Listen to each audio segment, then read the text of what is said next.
Welcome to my channel, and enjoy watching. She was just a driver. Invisible. Underestimated. But when 30 enemy fighters ambushed her unit, one soldier broke every rule to save them all, and became a legend in the making. They never saw me coming. Not once. Driver, stay in the vehicle. This is soldier work. Sergeant Mitchell barked as he waved me off with the kind of dismissive authority that barely concealed contempt. His tone made it clear. I wasn't needed. Wasn't wanted. Certainly wasn't expected to do anything but sit behind a wheel and wait for real soldiers to handle real threats. I watched the convoy roll out without me, dust kicking up behind the last armored truck as it disappeared beyond the gates of Forward Operating Post Granger, deep in the Nevada Desert Exclusion Zone. That was my life for 9 straight months. Just the girl behind the wheel. Quiet, unassuming, harmless. At 23, Private First Class Rae Ellison was what they called me on paper. But around base, I was just Roadie, the glorified Uber driver for brass and briefings. The soft-voiced one with a quick salute and a face no one could recall 5 minutes later. My size didn't help. 5'3" on a good day, barely over 110 pounds soaking wet. Brown curls always tucked neat under my cap. Eyes more observant than most noticed. 110 pounds of polite irrelevance, or so they thought. I was invisible. But invisibility has its perks. People forget you're there. And people forget what you're capable of. That morning was just like every other. I was running pre-op checks on the MRAP, the kind of armored utility beast that shrugs off small arms fire like rain on a tin roof. Tires good. Fluids checked. Comms clean. I even double-checked the armor reinforcement on the doors because habits die hard. Then came the call. Ellison, Colonel Vega needs a lift to ops. Yes, Sergeant. I replied, slinging the key ring onto my belt and grabbing the Beretta from my locker. Standard issue sidearm. Unfired in combat. Just another piece of decor on the driver who didn't belong anywhere near the action. I picked up Vega in silence, like always. He didn't look at me, not once. Not even when he slid into the back seat, drowning in papers and satellite maps, the weight of command draped over his shoulders like an invisible mantle. When I dropped him at the comms building, he stepped out without a word, like I was part of the seat upholstery. That's when the radio came alive. All units, Patrol Bravo 7 under heavy contact. Hostiles at Grid 9 Delta. Immediate backup required. There was static, then gunfire, then something that made my blood run cold. Sergeant Mitchell's voice, frantic and desperate. We're pinned. Repeat, at least 30 enemy contacts. They came out of nowhere. We can't. Crack. Gunshots. Screams. Then nothing but silence. Bravo 7. That was my convoy. 12 soldiers had rolled out just an hour ago, routine recon through abandoned township ruins 9 kilometers west. Lieutenant Harding was leading. Mitchell. Corporal Yates. Every one of them people I'd driven at some point. Joked with. Been invisible too. And now they were dying. Command scrambled. QRF teams were mobilizing. Orders were being barked. But everyone knew the truth. Help would take time. Too much time. I looked at the armory 40 yards away. Knew what was in there. A choice stood in front of me like a silent door. I ran. When I burst into the armory, Sergeant Lane, the guy who ran the place like a dragon over treasure, looked at me like I'd lost my mind. Ellison, what the hell are you? I need the 249. Now. My voice was calm. Too calm. He blinked. You're a driver. You're not even cleared. They're dying, I said, stepping forward. Bravo 7 is dying. We've got 30 hostiles on them, and no backup for at least 20 minutes. If you won't give me the weapon, I'll take it myself. He hesitated, then stepped aside. I grabbed the M249, a belt-fed beast of a gun that I'd trained on during rotation, but had never fired outside a range. 17 pounds of steel and thunder. I grabbed extra ammo belts, loaded my SUV, and slammed the door shut. The moment I fired up the engine, Lane's voice crackled through the comms. Ellison, you're not authorized to leave post. I clicked the comms off. As I reached the main gate, the 2 guards stepped out, clearly confused. Private First Class Grant moved to flag me down. Whoa, Ray, you don't have clearance. Get out of the way, I shouted. Bravo 7 needs help, or they're dead. You want to stop me, you better shoot out the tires. Something in my eyes must have convinced him. They stepped aside. The gate lifted. And I was gone. I was no longer a driver. I was a bullet in motion. The road is a doctor for nerves. The steady hum, the vibration through the steering column, the way your hands fall into a rhythm. I used that rhythm to keep the panic from crowning my throat. The MRAP loped over the desert like it was bored, not like it was hauling a machine gun and a woman nobody believed in. Smoke hung on the horizon in a thin gray line. The closer I got, the more the ground tasted like metal. The convoy lay in a cut of the ravine like broken toys. 2 Humvees, one already a furnace of flame, the other crooked and shuttered with nylon. Figures moved in the dust between the racked vehicles. Some were firing, some were down, some were just caught in that slow spasm of dying. I picked a spot on a small rise, engine idling, hood welded to the desert wind. My hands were steadier than I felt. The M249's weight on my shoulder anchored me. Training had taught me how to breathe through recoil patterns. My father, who'd taught me to shoot in Montana, had taught me to see wind like a living thing. I needed both. I set the bipod on the hood and fed the belt. The metal tasted of oil and old practice ranges. I racked the charging handle once, twice, feeling the mechanism settle like a heartbeat. The valley spread below, a perfect kill zone the enemy thought belonged to them. They'd counted on arrogance and numbers. They hadn't counted on me. The first pull of the trigger was a thunderclap that tattooed my cheeks. Fire stitched the air in tracer lines. The ground erupted with sudden punctuation. I aimed small, then wider, suppressive bursts, and watched inflammation ripple through the enemy positions. Someone shouted on my radio. "Who the hell is that?" It was Mitchell, voice shredded with disbelief and hope. "Ellison," I said into the speaker because I wanted him to know. The muzzle screamed like a lit fuse. The M249 chewed through ammo belts with mechanical appetite. For every second it fed, the enemy's formation hesitated, then splintered. Below, the soldiers who'd been pinned crawled, surged, scrambled. People who'd counted the odds and lost the bet. They moved because my fire had given them permission. The difference between a pinned man and a moving one is inches of courage, and I was carving a lane of inches with each burst. An RPG glinted like a promise as a fighter clambered from cover. He had the range to burn the MRAP and everyone beneath it. I didn't think. I fired from the hip, treacherous accuracy and half a prayer. He folded. The launcher clattered across the dirt, useless and hot. "You need to fall back." Holden, Harding's voice cut in. He'd called me by the wrong name in the confusion once before. This time he corrected himself mid-sentence. "Ellison, you're exposed." I shook my head, the world narrowing to the M249, my sights, the boiling valley. Not until they're out, I snapped. The next burst carved a corridor of smoke and sand. The enemy tried to reorganize, but a machine gun on the flank is a dictator to movement. It orders you flat or gone. I felt bullets kiss the armor, pinging like hail on a tin roof. The windshield spiderwebbed with impacts. Heat whispered against my forearms. Adrenaline braided with a strange clarity. Everything was louder and smaller at once. I swept the left flank, found movement, and painted it. Men went down in the rocks. Then the rocks went quiet. 12 men had been counted as a patrol that morning. I watched as they recycled from trapped bodies into formation, faces I'd seen in the chow hall, in the motor pool, in sleepy morning briefings. They looked up and, for a beat, the disbelief was carved into them. Then Mitchell's voice came through, flatter now, hoarse with relief. "Whoever you are, thank you." I knew that voice. I'd driven him. I kept firing.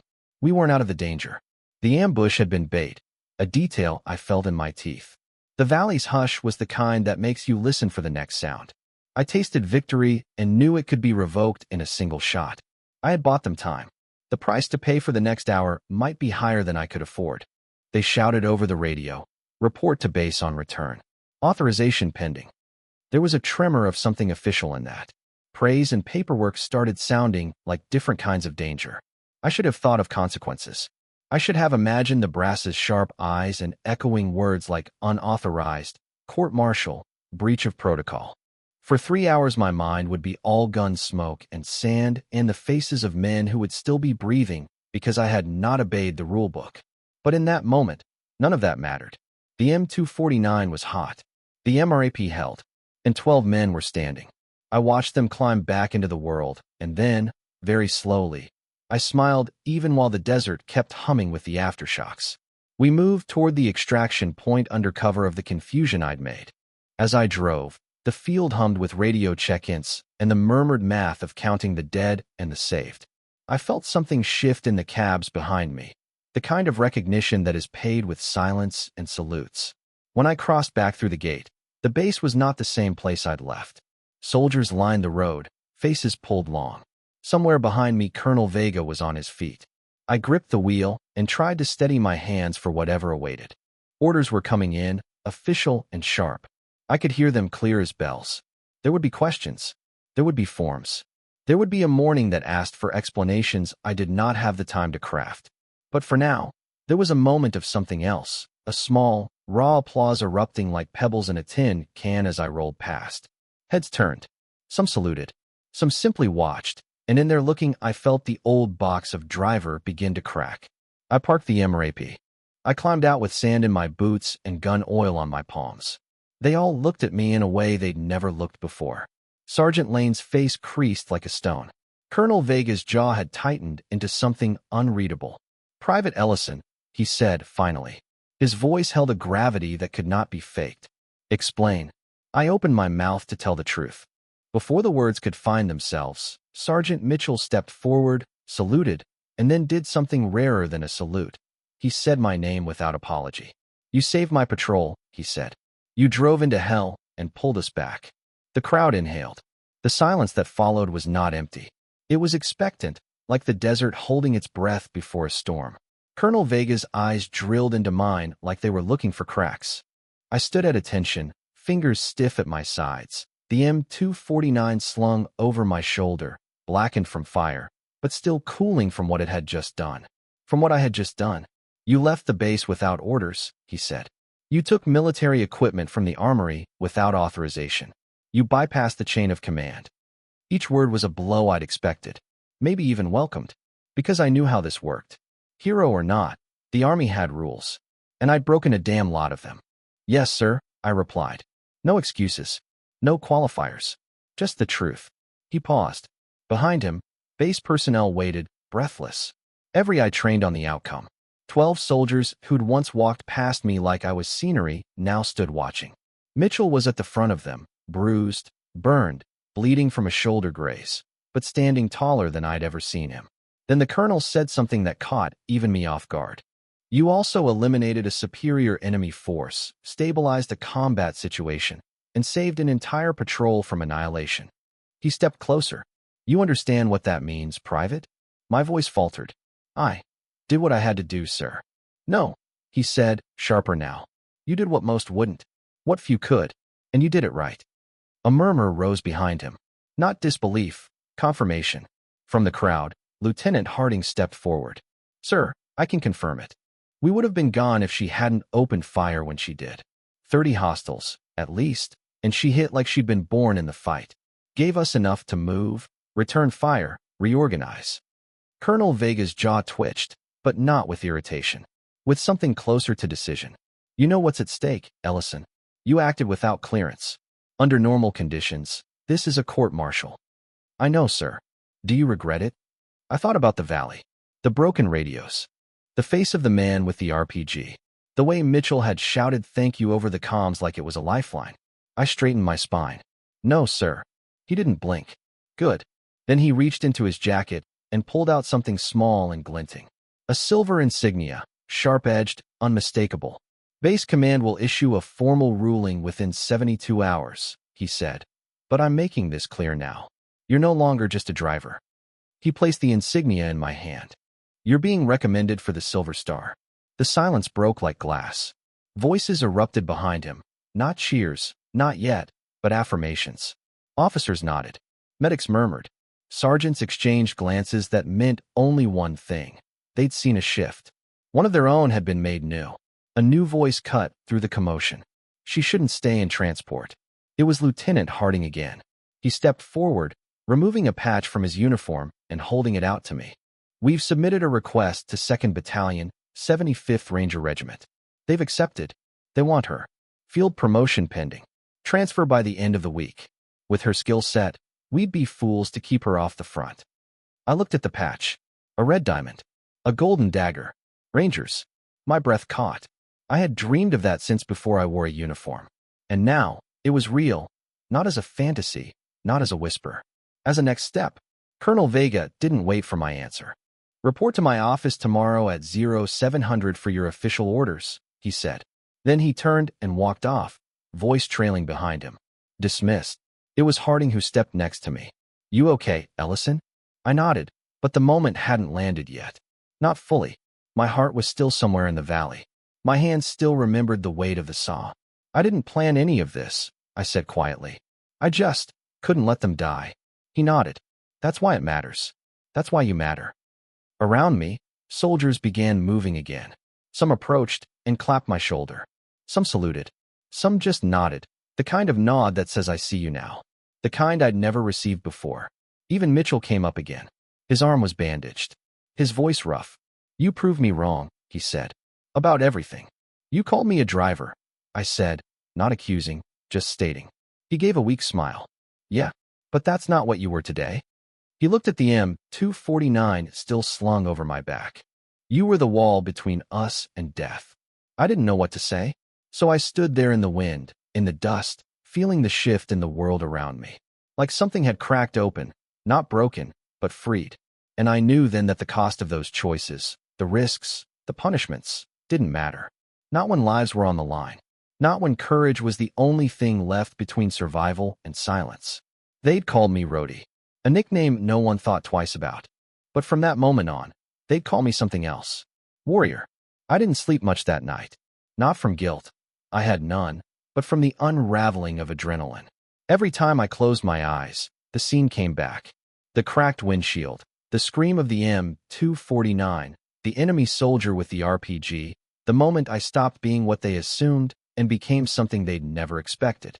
At 0600, I was already in uniform, standing outside Colonel Vega's office with my file in hand and my nerves wound tight enough to hum. I knew I wasn't facing charges, not anymore, but I also knew the military never gave anything without conditions. Every stripe, every medal came with weight, and I was about to feel it. "Enter," came his voice, curt and unreadable. The room was bare, Spartan even by base standards. Vega sat behind a steel desk, eyes sharp, hands folded.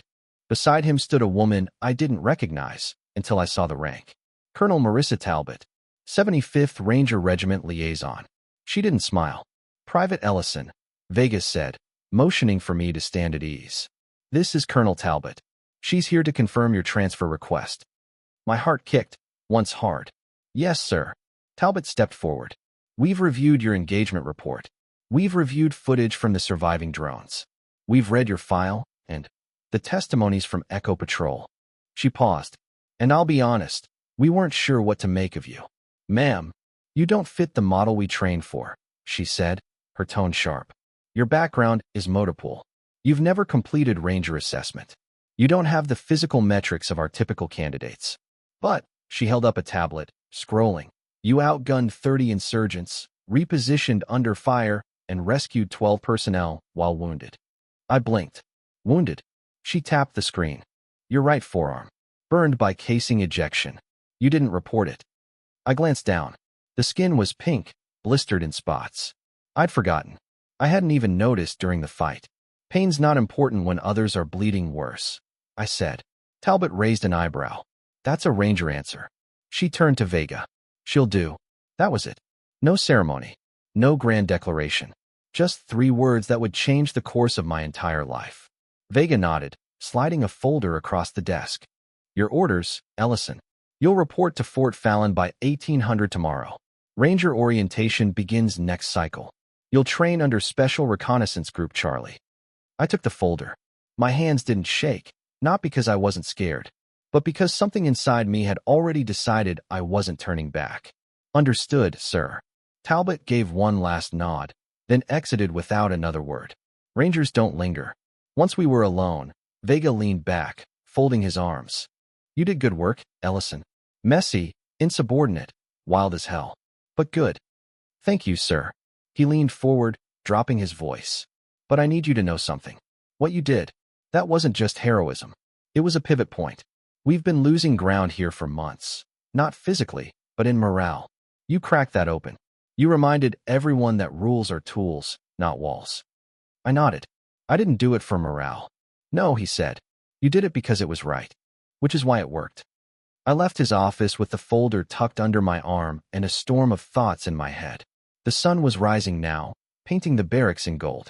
Outside, near the motor pool where I'd spent 9 months in near anonymity, a small crowd was waiting. I stopped.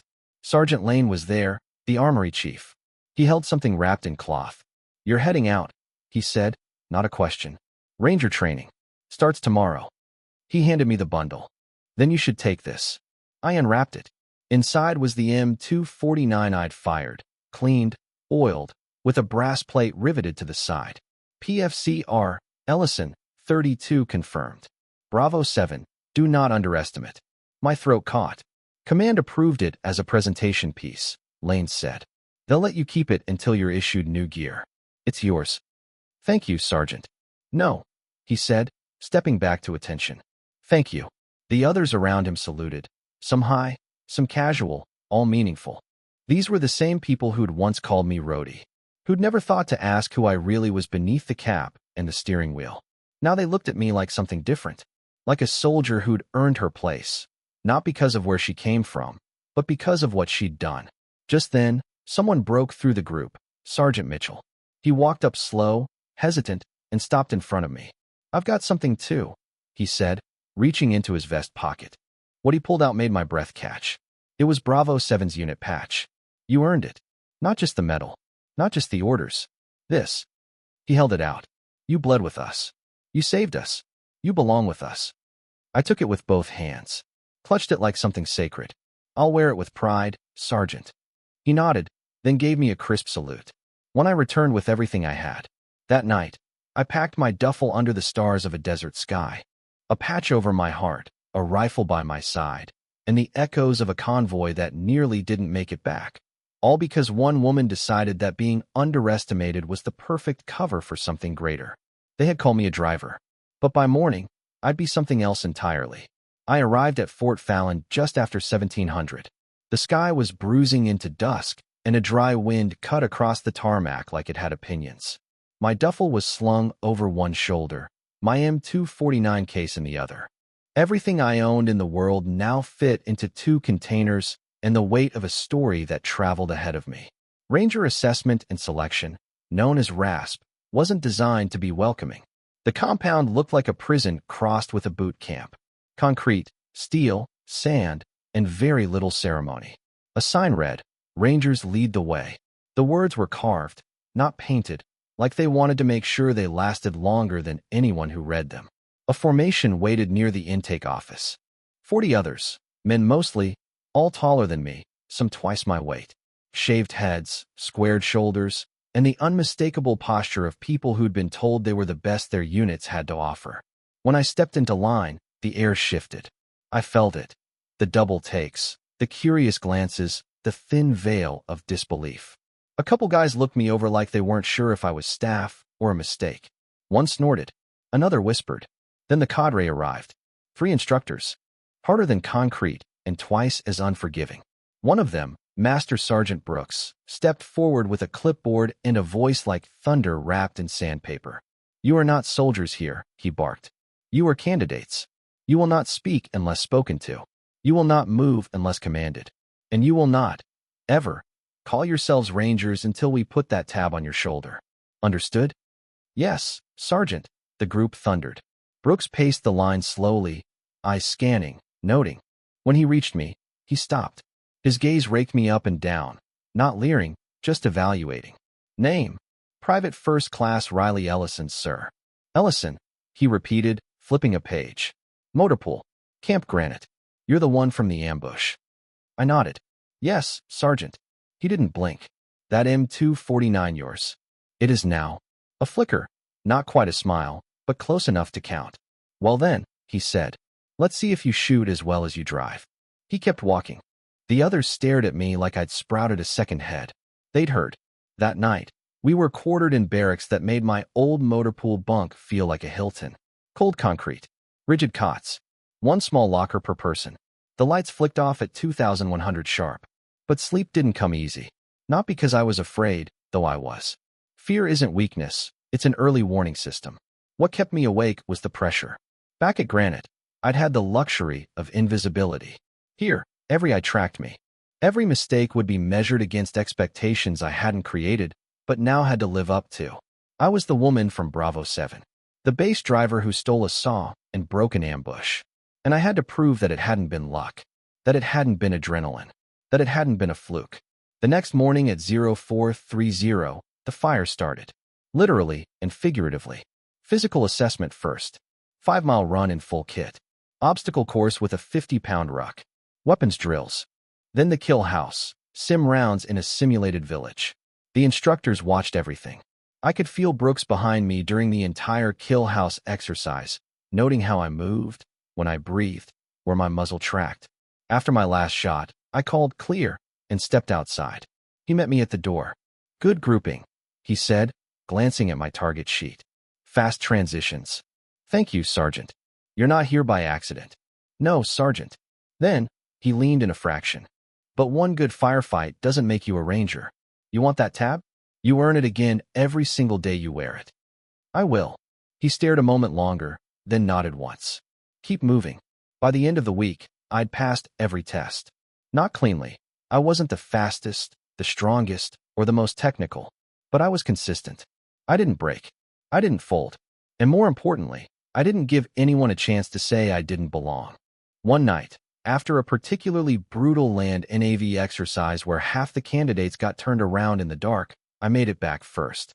Brooks waited with a thermos in his hand. As I signed my checkpoint slip, he said, "You know what the difference is between you and most of them?" "What's that, Sergeant?" "You already hit rock bottom. Everyone underestimated you. You learned how to survive in silence. They don't know how to do that. They're still learning. You already bled for it." I didn't know how to answer, so I didn't. He capped the thermos. "Keep your head down. Eyes forward. Let the weapon do the talking." "Yes, Sergeant." As I walked back to the barracks, I passed 2 of the other candidates, guys who had laughed the first day. Now they nodded, silent, respectful. The tide was shifting, not because I was demanding it, but because I had earned it the hard way. And I wasn't done yet. Week 3 of Ranger Assessment was designed to break you. The instructors didn't hide it. They said it openly, with a grin or a growl depending on their mood. "This is the crucible." The rest was warm-up. Sleep deprivation. Forced marches. Water survival. Full-pack movements under simulated fire. One guy quit after a forced ruck ended with him vomiting blood. Another went home after a shoulder dislocation left him half-conscious in the mud. Every day, fewer cots were filled. But I was still there. I moved slower than the best of them. I wasn't built like an ox or fast as a deer, but I had grit. Montana grit. The kind you grow when winters are so cold your tears freeze before they fall. The kind you earn feeding livestock at 5 a.m. while the world still sleeps. I remembered my father's words. "If you're not bleeding, you're still fighting." One night, after a 16-hour field drill that left half the unit sprawled on the gravel like corpses, I was refitting my gear in silence. My boots were soaked. My hands were raw. But my saw, cleaned and cared for, sat next to me like an old friend. Then I heard it. Low, almost whispering. "Is it true?" I looked up.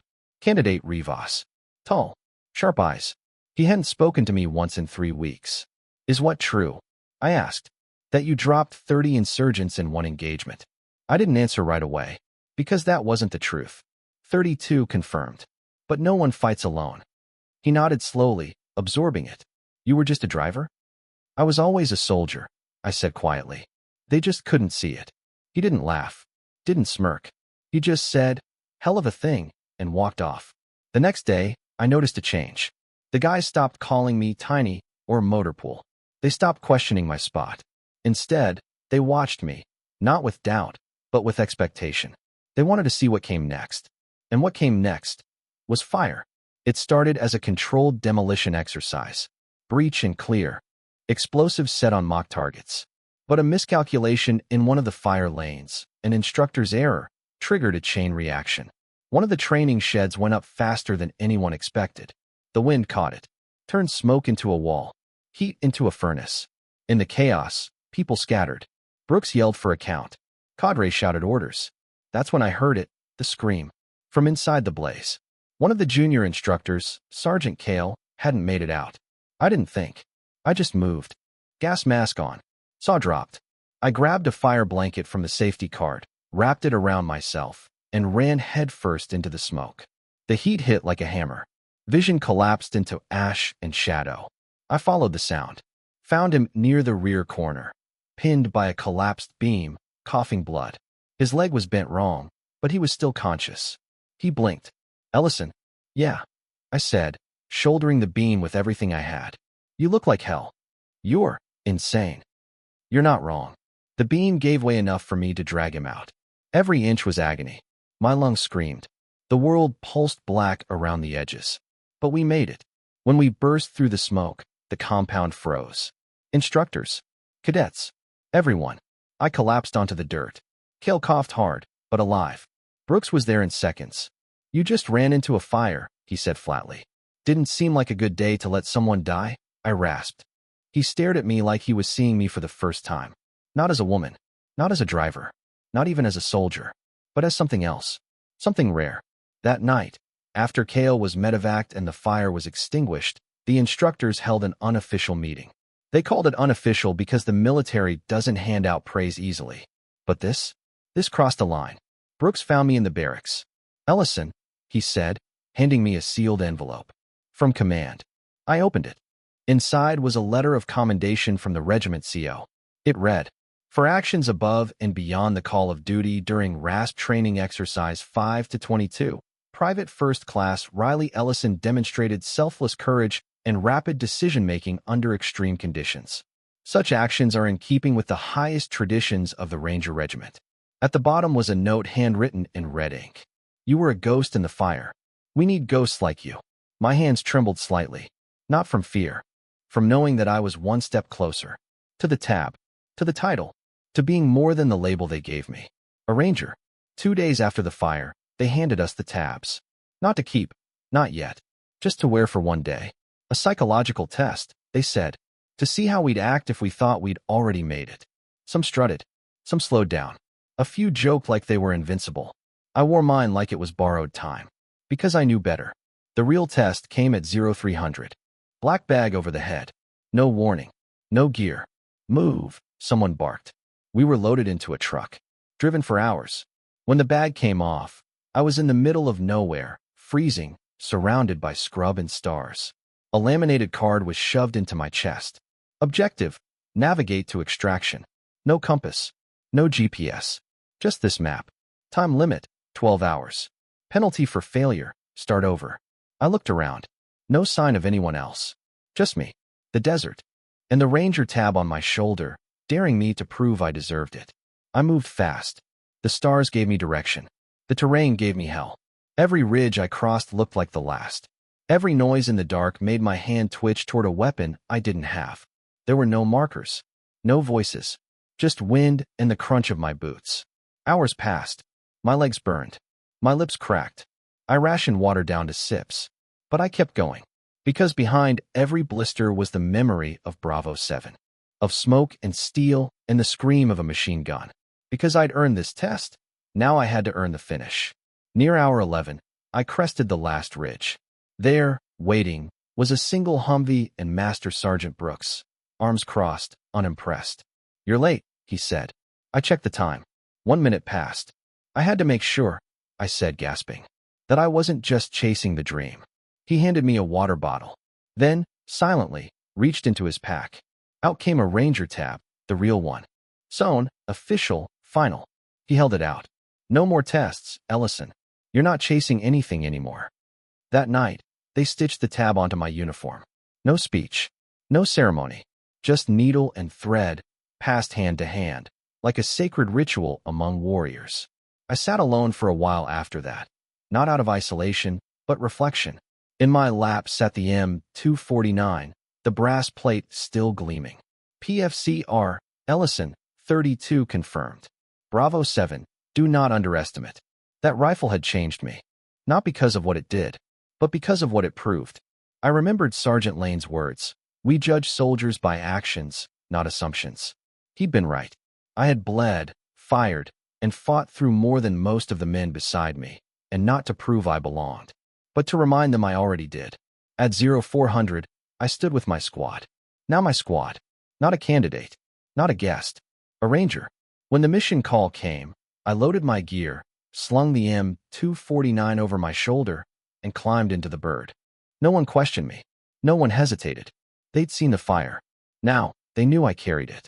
The helicopter lifted off, slicing the night with its blades. Below, the desert shrank away.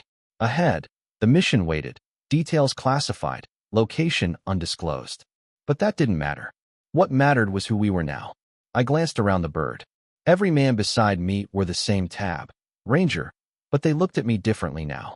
Not as the outlier, not as the base driver, but as one of them. Rivas gave a nod. Small, sharp. Respect earned, not given. Brooks sat near the cockpit, hands clasped, watching the team. When his eyes met mine, he nodded once, the kind of nod that didn't say good job, but don't stop now. And I wouldn't. I hadn't come this far to plateau. I'd bled on foreign soil, faced fire and failure, and walked out stronger. As the dawn broke over the mountains, I thought of Bravo 7, of the convoy, the ambush, the moment I'd stepped out of the shadows. They'd call me a ghost in the fire. Now I carried that fire forward, to wherever the next fight would be. Because I was no longer just a soldier. I was a ranger, and the world would never underestimate me again. Thank you for watching. Have a great day.